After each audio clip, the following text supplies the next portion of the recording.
how's it going out there, everybody? It's time for Trucker News. Hashtag Trucker News. Hope everybody's having a great day out there. We're going to get into some great trucking stories today, so if you could, smash that like button, subscribe, ring the bell, leave a comment, do it all.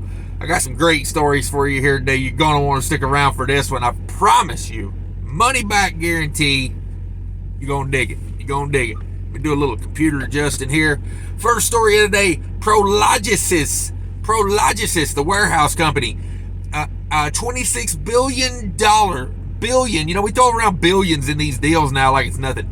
$26 billion acquisition of Duke Realty has been approved. So if you own Duke Realty, you fit to become a Prologis owner. Prologis. Let's see here. Next story, Ooida demands that the FMCSA provide an update on broker transparency petition. Ooh, I got thoughts on that one. International has issued, the truck company has International has issued 7,000 truck recalls for connecting rod defect. So we'll talk about that a little bit. FMCSA issues hours of service waiver for Hurricane Ian relief haulers in 8 states. So if you're down in that area, you may be getting a waiver. FMCSA to allow UPS trainees to haul doubles during on-the-road training. Doubles on training. I don't know. Report, trucker shot at by Popeyes employee at the truck stop. You thought that chicken was dangerous. Come on with it. You don't sass a Popeyes employee. And a police say semi-truck that slid off Pontoon Bridge was too heavy for the structure. So apparently there's a pontoon bridge. I'm not aware of that, but maybe I've been over one and didn't know it, but he was too heavy. So we'll talk about that a little bit as the opinion piece. All right, first story today, Prologis is going to acquire Duke Realty for $26 billion. Man alive, it's a lot of warehousing, let me tell you.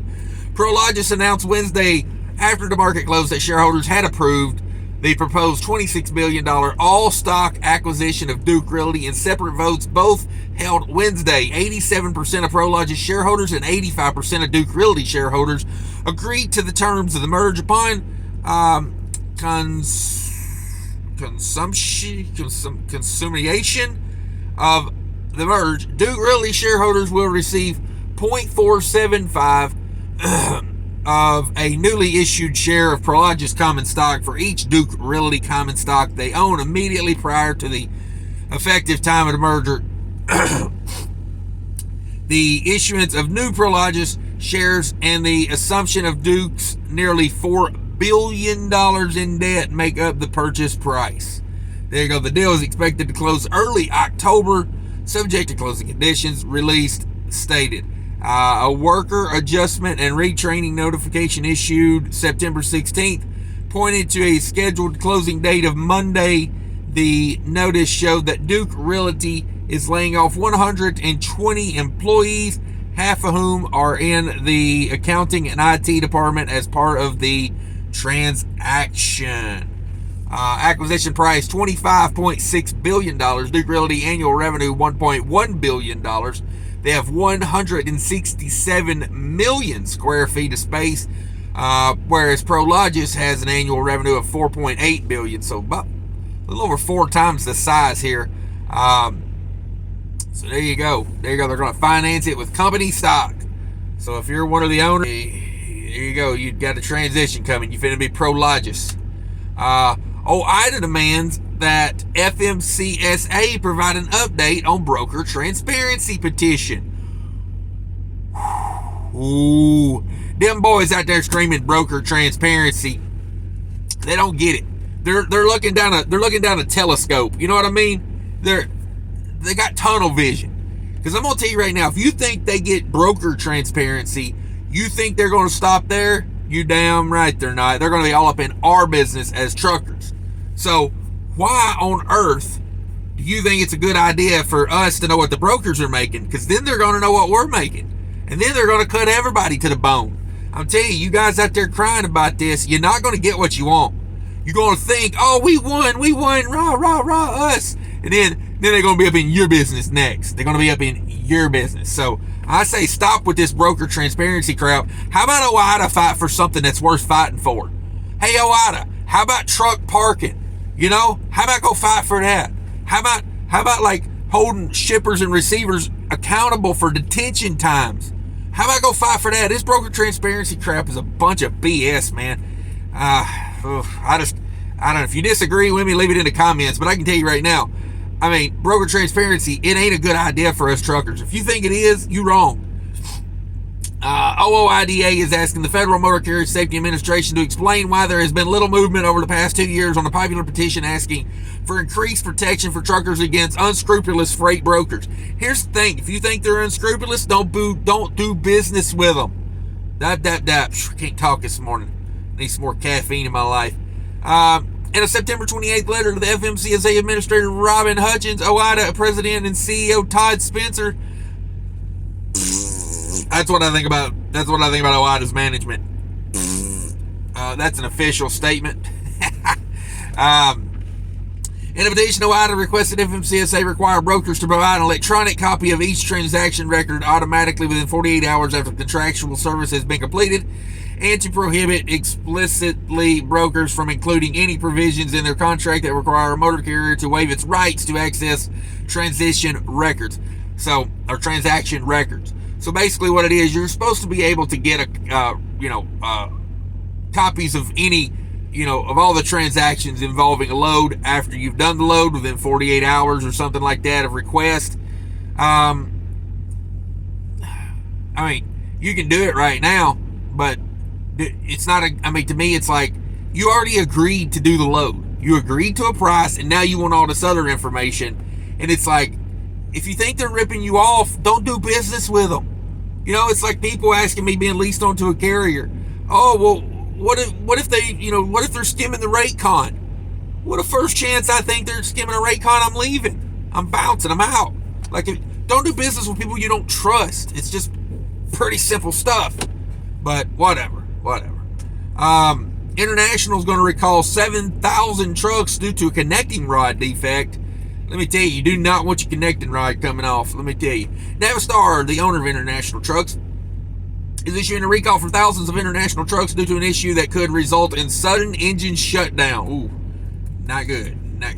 The recall affects certain 2018 to 2021 International HVs, 18 to 20 International HXs, and here's the big one, here's the common one, 2018 and 2019 International LTs and International RH vehicles.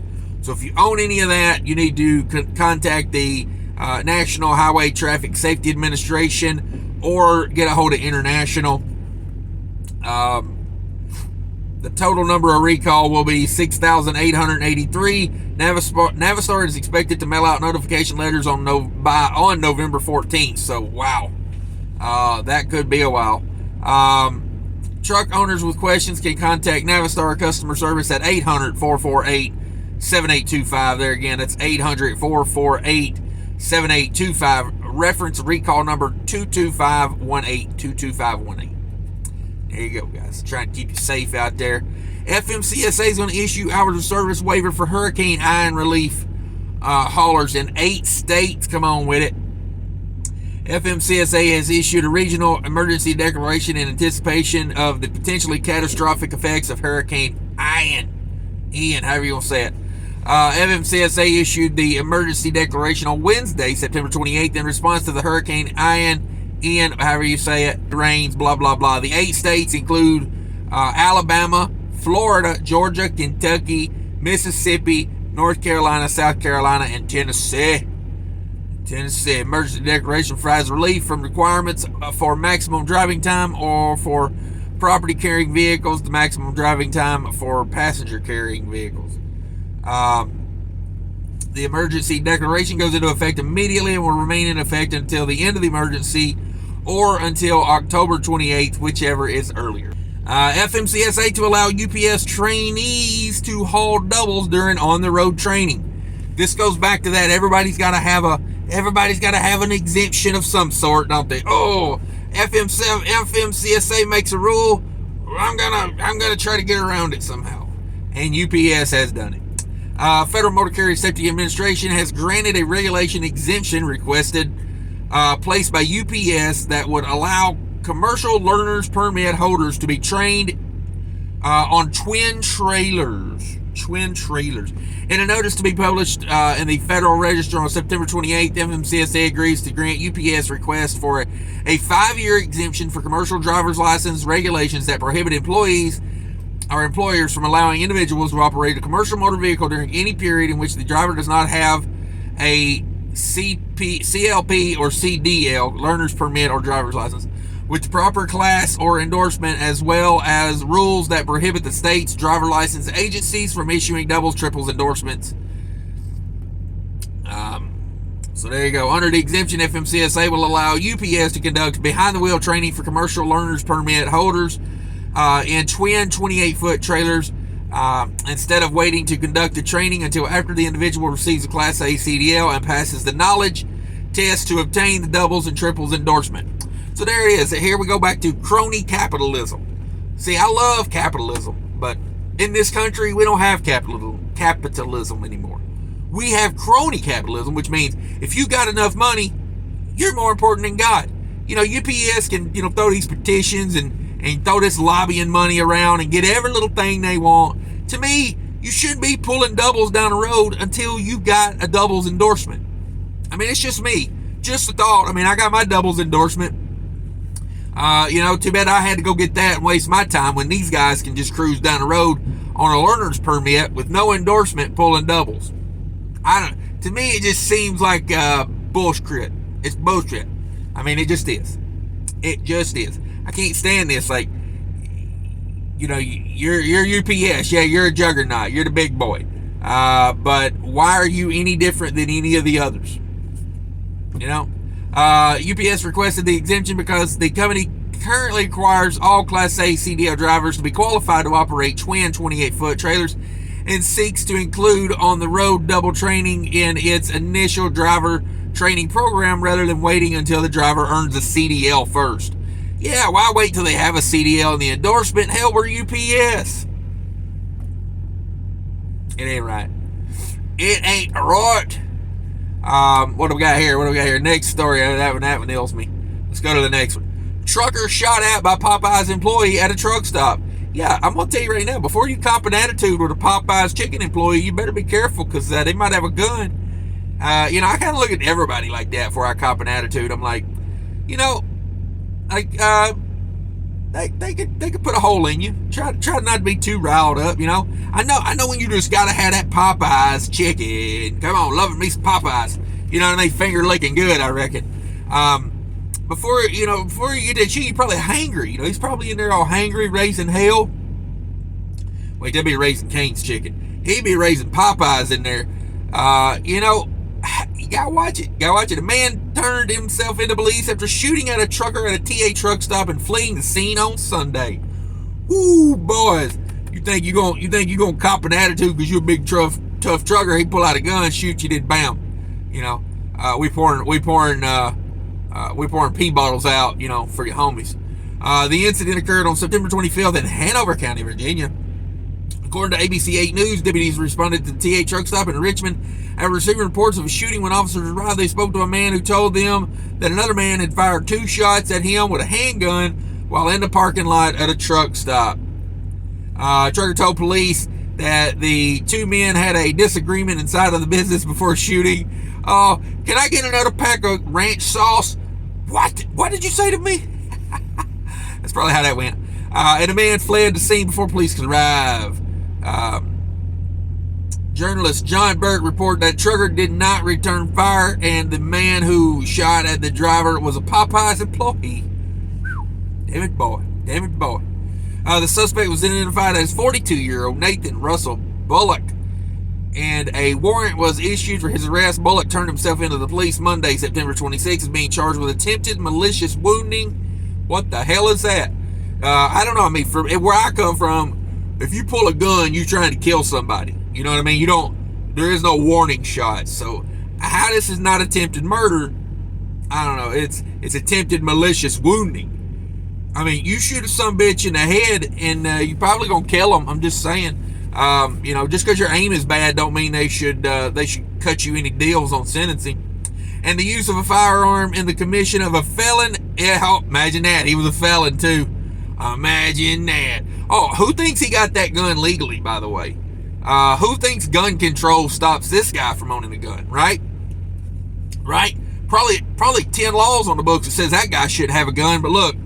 He's the one with the gun. Always remember that when you think of gun laws. It's typically the guy. It's typically the guy you don't want with a gun. If you got any more information, call the Hanover Sheriff Department. I know I won't be going to that Popeyes chicken anytime soon. Dang, man, need me some blackened ranch and end up getting shot over it. Damn it, boy! I'd say these fries are a little mushy. Because I don't know if you guys ever been to Popeyes, but the fries are always mushy when I get there. They're like not quite cooked all the way. I don't know. I feel like, hey, Popeyes, here's a message to Popeyes. Cook your fries for about another minute, maybe. I say leave them in there just a minute because they come out mushy. I don't like a mushy French fry. But anyway, I wouldn't say nothing to the employees about them being mushy because, you might get shot. But and here we go. Another boy can't afford a truck payment, so he puts her in the river. Just saying. Police say a semi-truck that slid off Pontoon Bridge was too heavy for the structure. Police say a semi-truck that fell off a bridge in Louisiana. So he was close to a Mississippi truck wash, right? If you guys don't know what a Mississippi truck wash is, a Mississippi truck wash is something I came up with, and it's when you can't afford to make your expensive ass truck payment, and you drive your truck into the river to get out of making payments. That's called a Mississippi truck wash. Step 1, take this finger, roll your window down. Step 2, drive truck into the river. Step 3, climb out window to safety. Now I'm going to tell you, be careful doing that in Louisiana because you could get your ass eaten by a big old alligator. So just a heads up warning, Try not to do Mississippi truck wash in the muddy waters of Louisiana. I mean, look at these waters this boy tried to drive off in. I want to tell you, there's an alligator around there somewhere. Just saying. Yeah, I don't even know how this bridge works. I don't know if it's like a floating structure. That's why it's called a pontoon bridge. I don't know enough to really talk about the bridge itself. Louisiana Department of Transportation and Development reports that the bridge will remain closed for several days, forcing detours for nearby residents who use the bridge for work. That is a bummer. They report that they are working to replace the pontoon bridge with a more permanent structure, but that construction is not slated to go up for bid for at least a year. So your bridge gonna be closed a long time. So, yeah, boys, try not to damage the bridge when you go in for that Mississippi truck wash.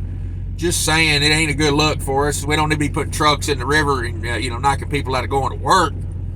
Hell, we need to get people in this country back to work, much less now they can't even get there. Now they got another excuse to not go to work.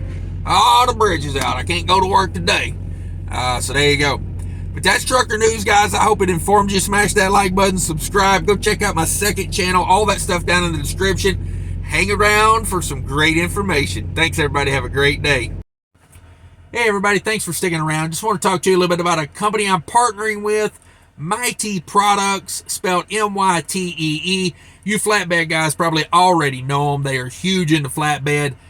Straps, tarps, everything. Toolboxes. I mean, they sell everything for trucking. Go check them out. Links are down there in the comments and in the description of the video. Check it out. I really appreciate them reaching out and wanting to work with my channel. It helps me out tremendously if you shop through my link. I would much appreciate it. And let me know what you think about them if you do buy something from them. Thanks. Appreciate your feedback.